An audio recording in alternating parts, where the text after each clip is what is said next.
देर के बाद फिर बंदरिया ने बंदर से कहा कि चल गिर के देख लेते हैं, मैं गिरूंगी तो राजकुमारी बनूंगी और तू गिरेगा तो राजकुमार बनेगा, इतनी सुंदर बेला है।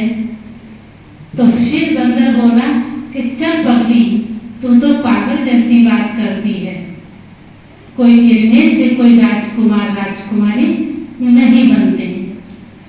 तीसरी बार फिर बंदरिया ने बंदर से यह बात कही तो फिर बंदरिया बोली कि तू गिरे या ना गिरे, मैं तो गिर ही जाती हूँ,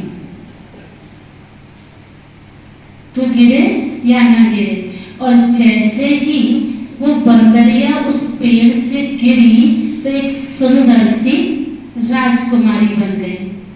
उस जंगल में कोई राजकुमार शिकार खेलने आया, उसने बहुत सुंदर देख करके वो राजमहल में ले गया। बंदर ने सोचा कि गिरने से राजकुमारी बनकर राजमहल में चली गई, चलो तो मैं गिरता हूँ। तो थोड़ी सी देर के बाद जब वो गिरा तो क्या हुआ, उसके हाथ और पैर टूट गए। वहां से एक मदारी गुजर रहा था और उसको पकड़कर घर ले गया। ये हमने कहानी सुनी। कहानी का निष्कर्ष क्या कहता है कि आप समय को महत्व नहीं देंगे तो फिर समय नंबर ले जाएगा। आप थोड़ा ध्यान दें, समय तो थोड़ा है, समय बहुत थोड़ा है और हमें जाना कहाँ है, सागर पार जाना है। और इस सागर पार में कितनी उतराई और कितनी चढ़ाई है। आज भी बाबा ने कहा है माया तो आएगी, हाजिर हो जाती है, लेकिन माया को आपको क्या करना है, माया को? माया को हराना नहीं है, माया को जीतना है। हराओगे तो फिर भी वो फिर और शक्तिशाली होकर फिर अटैक करेगी, फिर हराओगे फिर आएगी। तो क्या करना है? अच्छा, एक बात मैं आपसे पूछती हूँ, माया आपके पास क्यों आती है?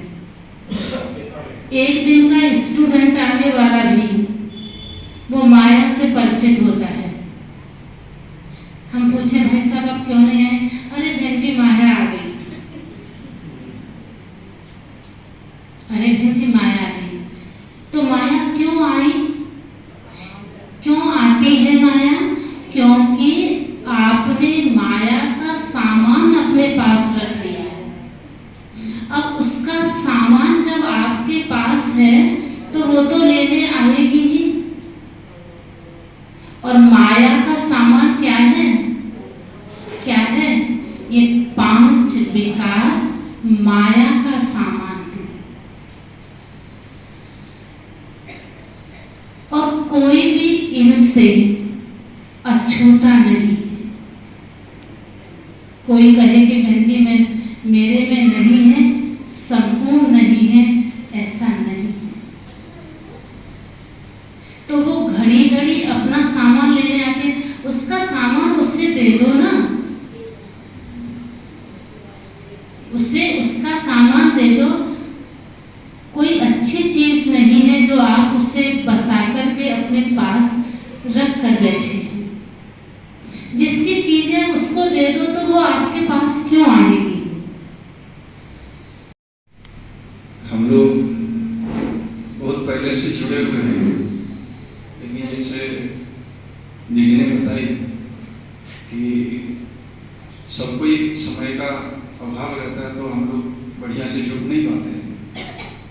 रेल का सुरक्षा करना रहता है, बहुत सारे काम करना रहता है, तो हम लोग पार्टिसिपेट बढ़िया से नहीं कर पाते हैं। लेकिन दिल में तो इच्छा है, तो इसीलिए हम लोग यहाँ ट्रेनिंग सेंटर में जितने भी ट्रेनिंग्स आते हैं यहाँ हम लोग प्रोग्राम कराते हैं।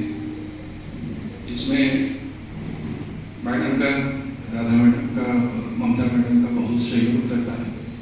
इसके साथ में हम माउंट आबू भी गए थे और वहाँ भी दीपक भाई साहब और कर्नल साहब सबका सहायता हम लोग लिए। और अभी जोधपुर, अजमेर, जयपुर, बीकानेर हर जगह हम लोग प्रोग्राम करा रहे हैं। काम के दौरान चूंकि हम लोग यूनिफॉर्म जॉब में हैं, बहुत सारे स्ट्रेस रहता है, नेचर ऑफ जॉब उसी प्रकार का है। तो इसीलिए ब्रह्मो कुमारी के द्वारा हम लोग का ऑल इंडिया में भी ट्रेनिंग प्रोग्राम चलता है।